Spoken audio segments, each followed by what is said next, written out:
بسم اللہ الرحمن الرحیم۔ سیرت کے عنوان سے ہم مکہ کی تاریخ اور قریش کی تاریخ پر بات کر رہے تھے،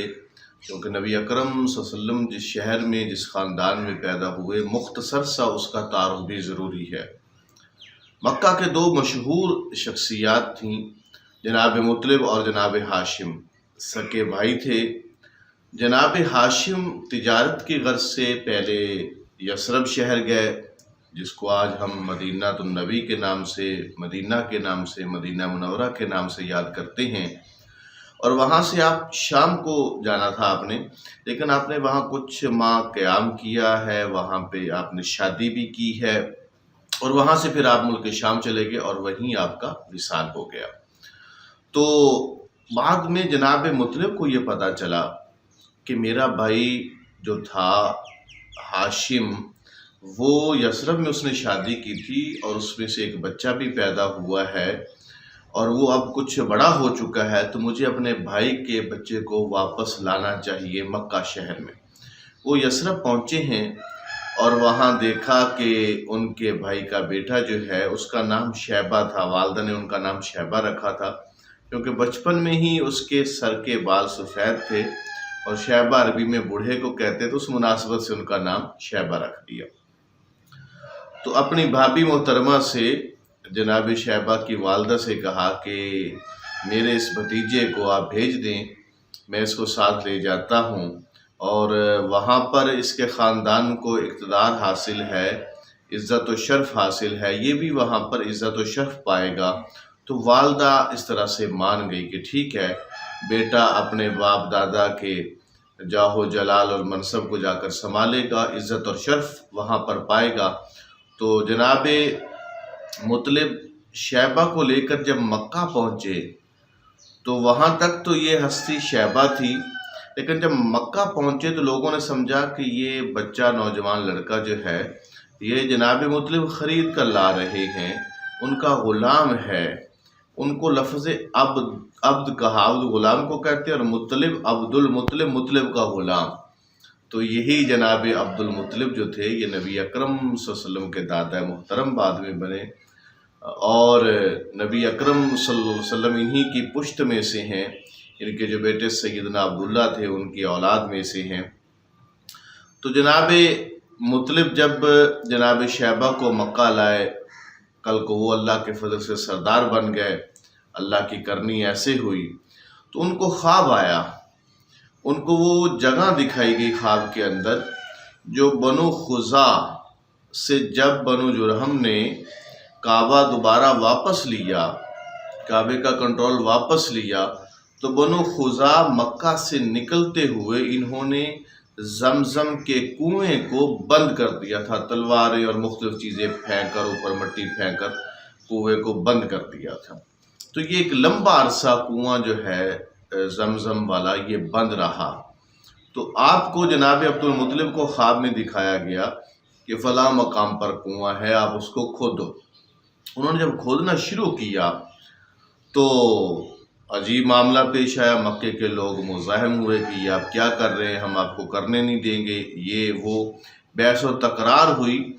اور آپ نے دیکھا کہ آپ کے جو دست و بازو ہوتے ہیں، یہ بھائی ہوتے ہیں یا اولاد ہوتی ہیں، تو اولاد کثرت سے نہیں ہے، تو دعا مانگی ہے اللہ مجھے کثیر اولاد عطا فرما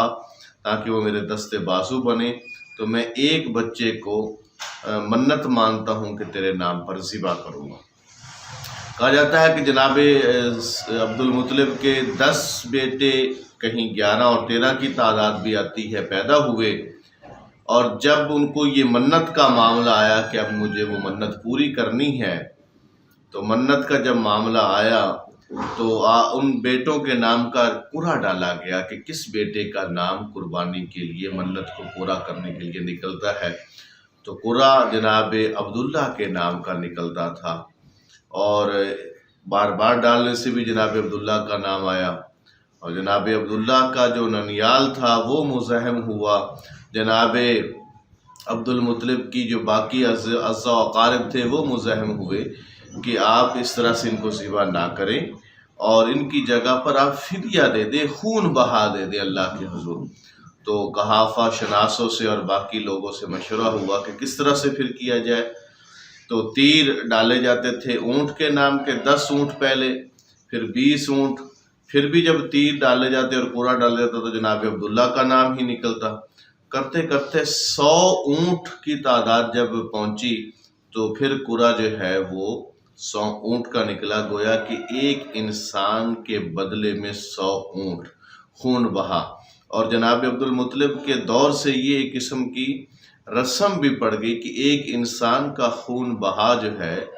اس کا فدیہ جو ہے وہ 100 اونٹ ہے۔ تو جناب عبداللہ جو ہیں اس طرح سے وہ بچے اس ذبح ہونے سے۔ ایک ٹائم تھا کہ سیدنا ابراہیم علیہ السلام سیدنا اسماعیل علیہ السلام کو ذبح کرنا چاہ رہے تھے، تو اللہ رب العالمین نے ان کو بچا لیا اور اس میں سے ایک نسل بنی۔ اور ایک ٹائم ہے کہ جناب عبداللہ کو ان کے والد جناب عبد المطلب ذبح کرنے کو تیار ہیں، لیکن اللہ رب العالمین نے ان کو بچا لیا، اور اس میں سے آخر الزمان نبی حضرت محمد مصطفیٰ صلی اللہ علیہ وسلم کی ولادت ہونی تھی۔ جناب سیدنا عبداللہ کی شادی سیدہ آمنہ سے ہوئی، اور بڑی اس میں ظاہر ہے ایک تمنا اور خواہش اور انسان کی آگے نسل بڑھنے کا معاملہ ہوتا ہے۔ سیدہ آمنہ سے شادی کے بعد آپ کی ولادت، نبی اکرم صلی اللہ علیہ وسلم کی، حضرت محمد صلی اللہ علیہ وسلم کی ولادت سے 2 ماہ قبل ہی ان کا وصال ہو گیا، اور ان کا وصال بھی یثرب میں ہی ہوا، تجارت کی غرض کے حوالے سے اسی شہر میں گئے اور وہیں ان کا وصال ہو گیا۔ تو سیدنا عبداللہ دنیا سے وفات پا گئے، اور اس دوران جو بڑا واقعہ ہوا ہے نبی اکرم صلی اللہ علیہ وسلم کی ولادت سے تقریباً 50 دن قبل، آپ اسے کہیے، وہ واقعہ تھا فیل کا، اصحاب فیل، جو قرآن میں بھی جن کا ذکر موجود ہے۔ یہ ابرا ایک بادشاہ تھا سنا کا، یمن کا۔ وہاں اس نے کلیسا تیار کیا تھا کہ عرب جو مکہ میں تجارت کرتے ہیں جا کر اور حج کرتے ہیں، اور وہاں بہت بڑی تجارتی سرگرمی بھی ہوتی ہے، تو میں عرب کنٹری کے عرب افراد کے حج کو اور عبادت کو اور اس اجتماع کو میں موڑ دیتا ہوں اس کلیسا کی طرف، تاکہ ہمارے علاقے میں تجارتی سرگرمیاں زیادہ ہوں۔ تو جب اہل عرب کو پتہ چلا تو کہا جاتا ہے کہ ایک فرد نے وہاں آگ لگائی یا پخانہ کیا، ظاہر تاریخ کی باتیں ہیں، اس میں کمی بیشی ہو سکتی ہے۔ اس کو بڑا غصہ آیا کہ یہ عرب والوں نے، مکہ والوں نے میرے اس کلیسے کے ساتھ یہ کیا ہے، یہ اس نے خود کروایا۔ بعض اوقات ایسا خود بھی حکمران کام کرواتے ہیں اور الزام دوسروں کے سر ڈال دیتے ہیں۔ تو اس نے پھر لشکر لے کر آیا اور ہاتھی بھی لے کر آیا، اور عرب نے پہلی دفعہ یہ ہاتھی دیکھے تھے اور بڑے خوفزدہ بھی ہوئے، اور اس نے آ کر کعبہ کو ڈھانے کا پروگرام بنایا۔ تو اللہ رب العالمین نے ظاہر اس کو بچا لیا۔ اس کی ایک تفصیل ہے، چونکہ ہمارا موضوع سیرت ہے، ان واقعات کو ہم سرسری بیان کرنا چاہ رہے ہیں۔ بس نبی اکرم صلی اللہ علیہ وسلم کی ولادت سے چونکہ یہ 50 دن قبل کا واقعہ ہے، تو اس وجہ سے اس انداز میں یہ بات یہاں پر بیان ہوگی۔ اس کی ایک تفصیل ہے کہ اللہ تعالیٰ نے پھر پرندوں کے جھنڈ بھیجے، لشکر بھیجے، ابابیل بھیجی، جو ابالت ان کی جمع ہے، وہ لشکر تھے، وہ جھنڈ تھے پرندوں کے، اور ان کے چونچ میں کنکریاں تھی، پتھر تھی، ہجارہ تھے، اور وہ مارتے تھے، ان کو پھینکتے تھے اور ان کو لشکریوں کو لگتا تھا، اور اس طرح سے وہ نامراد بھی ہوئے اور ہلاک بھی ہوئے، اور اللہ رب العالمین نے اپنے کعبہ کی حفاظت بھی کی۔ 9 ربیع الاول یا 12 ربیع الاول، دونوں تاریخ کی کتابوں میں تاریخیں ملتی ہیں۔ آپ اس کو 20 اور 22 اپریل، اور عیسوی سن آپ اگر دیکھیں تو 571، یہ نبی صلی اللہ علیہ وسلم کی پیدائش کا تاریخ ہے، سن ہے۔ آپ صلی اللہ علیہ وسلم کی ولادت ہوئی سیدہ آمنہ کے ہاں۔ تاریخ کی کتابوں میں کچھ خرق العادات واقعات ملتے ہیں کہ انہوں نے روشنی دیکھی، کیسر اور کسریٰ کے جو کنکر تھے وہ گرتے ہوئے دیکھے ان کے کنارے۔ تو واللہ عالم بالصواب، حقائق اللہ ہی جانتا ہے۔ بہرحال آپ کی ولادت ہوئی۔ سیدنا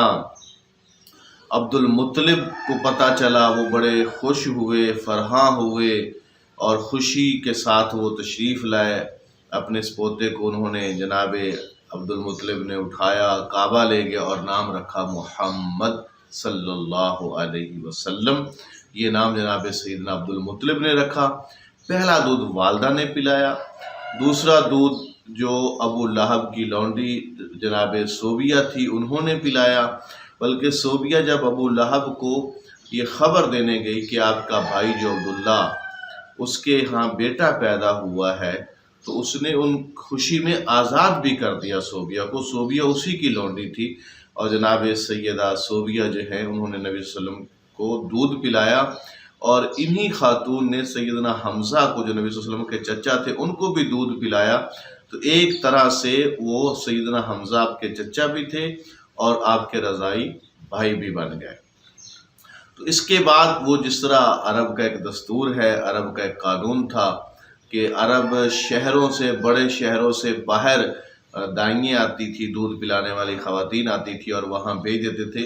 ایک قبیلہ بنو بکر کی بہت ساری خواتین آئی مکہ میں، بہت ساری خواتین کو وہاں پہ بچے دستیاب ہوئے۔ تو ایک خاتون جو حلیمہ تھی، حلیمہ سعدیہ بنو سعد قبیلے کی، تو ان کو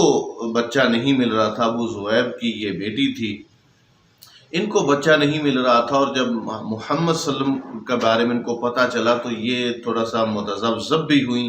کہ ان کا باپ نہیں ہے، دودھ پلانے کے بعد جو انعام اور اکرام ملتے ہیں باپ کی طرف سے وہ شاید مجھے میسر نہ آئے، مجھے نہ ملیں۔ تو یہ پہلے لینا بھی نہیں چاہتی تھی کہ اس یتیم بچے کو میں اپنے ساتھ لے جاؤں، لیکن اس کے بعد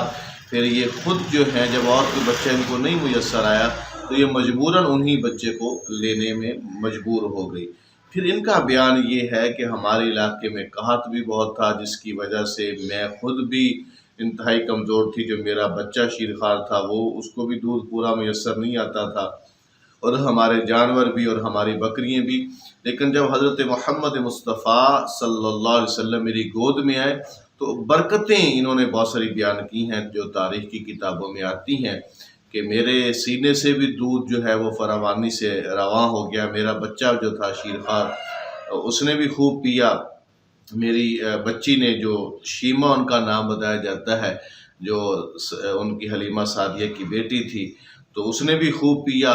اور حضرت محمد صلی اللہ علیہ وسلم نے بھی خوب پیا۔ اور وہ جو گدی جس پر میں سوار ہو کر آئی تھی، جب میں آ رہی تھی مکہ میں تو وہ بہت آہستہ چلتی تھی،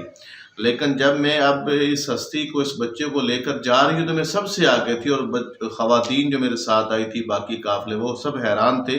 کہ یہ وہی تو ہے جو سب قافلے میں پیچھے رہ جاتی تھی اور اب سب سے آگے جا رہی ہے۔ تو وہ اونٹنی جو ہم ساتھ لائے تھے جس سے دودھ نکال کر ہم گزارا کرتے تھے، اس میں بھی بہت سارا دودھ آنے لگ گیا۔ تو نبی صلی اللہ علیہ وسلم وہاں پر 2 سال ابتداءً رہے، 2 سال سیدہ حلیمہ سعدیہ ان کو دودھ پلاتی رہی، اور گھر کے اندر بھی بہت ساری ان کو برکتیں میسر آئی سیدہ حلیمہ سعدیہ کو۔ تو ایک مرتبہ 2 سال ہی ہوتی ہے مدت رضاع، دودھ پلانے کی عمر جو ہے وہ 2 سال ہوتی ہے، وہ پھر ملانے کے لیے لائی، اور جو اس نے برکتیں دیکھی تھی اس بنیاد پر اس نے کہا کہ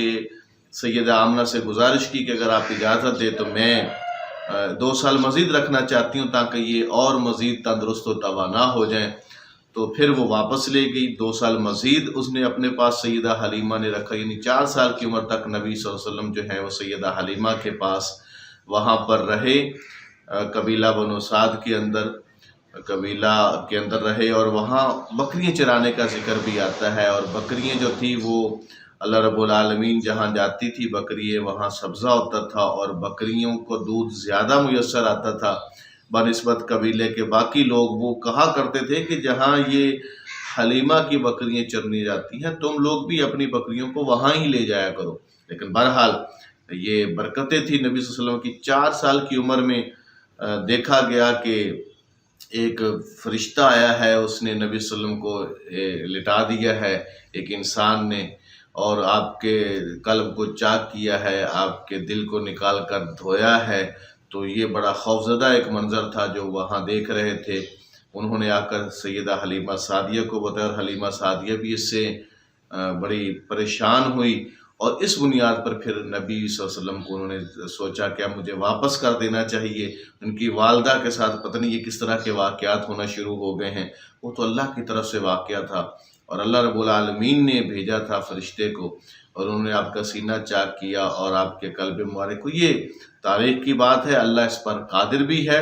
اور تاریخ کی بات ہے، اس میں کمی بیشی بھی ہو سکتی ہے، لیکن اللہ رب العالمین کی قدرت سے کوئی چیز بھی بعید نہیں ہے۔ تو ناظرین محترم، آج ہم نے اب 4 سال کی عمر میں جب اپنی والدہ محترمہ کے پاس واپس آئے، یہاں تک کے واقعات سنے ہیں، اس کے بعد کیا ہوا انشاءاللہ اگلی نشست میں۔ بہت شکریہ۔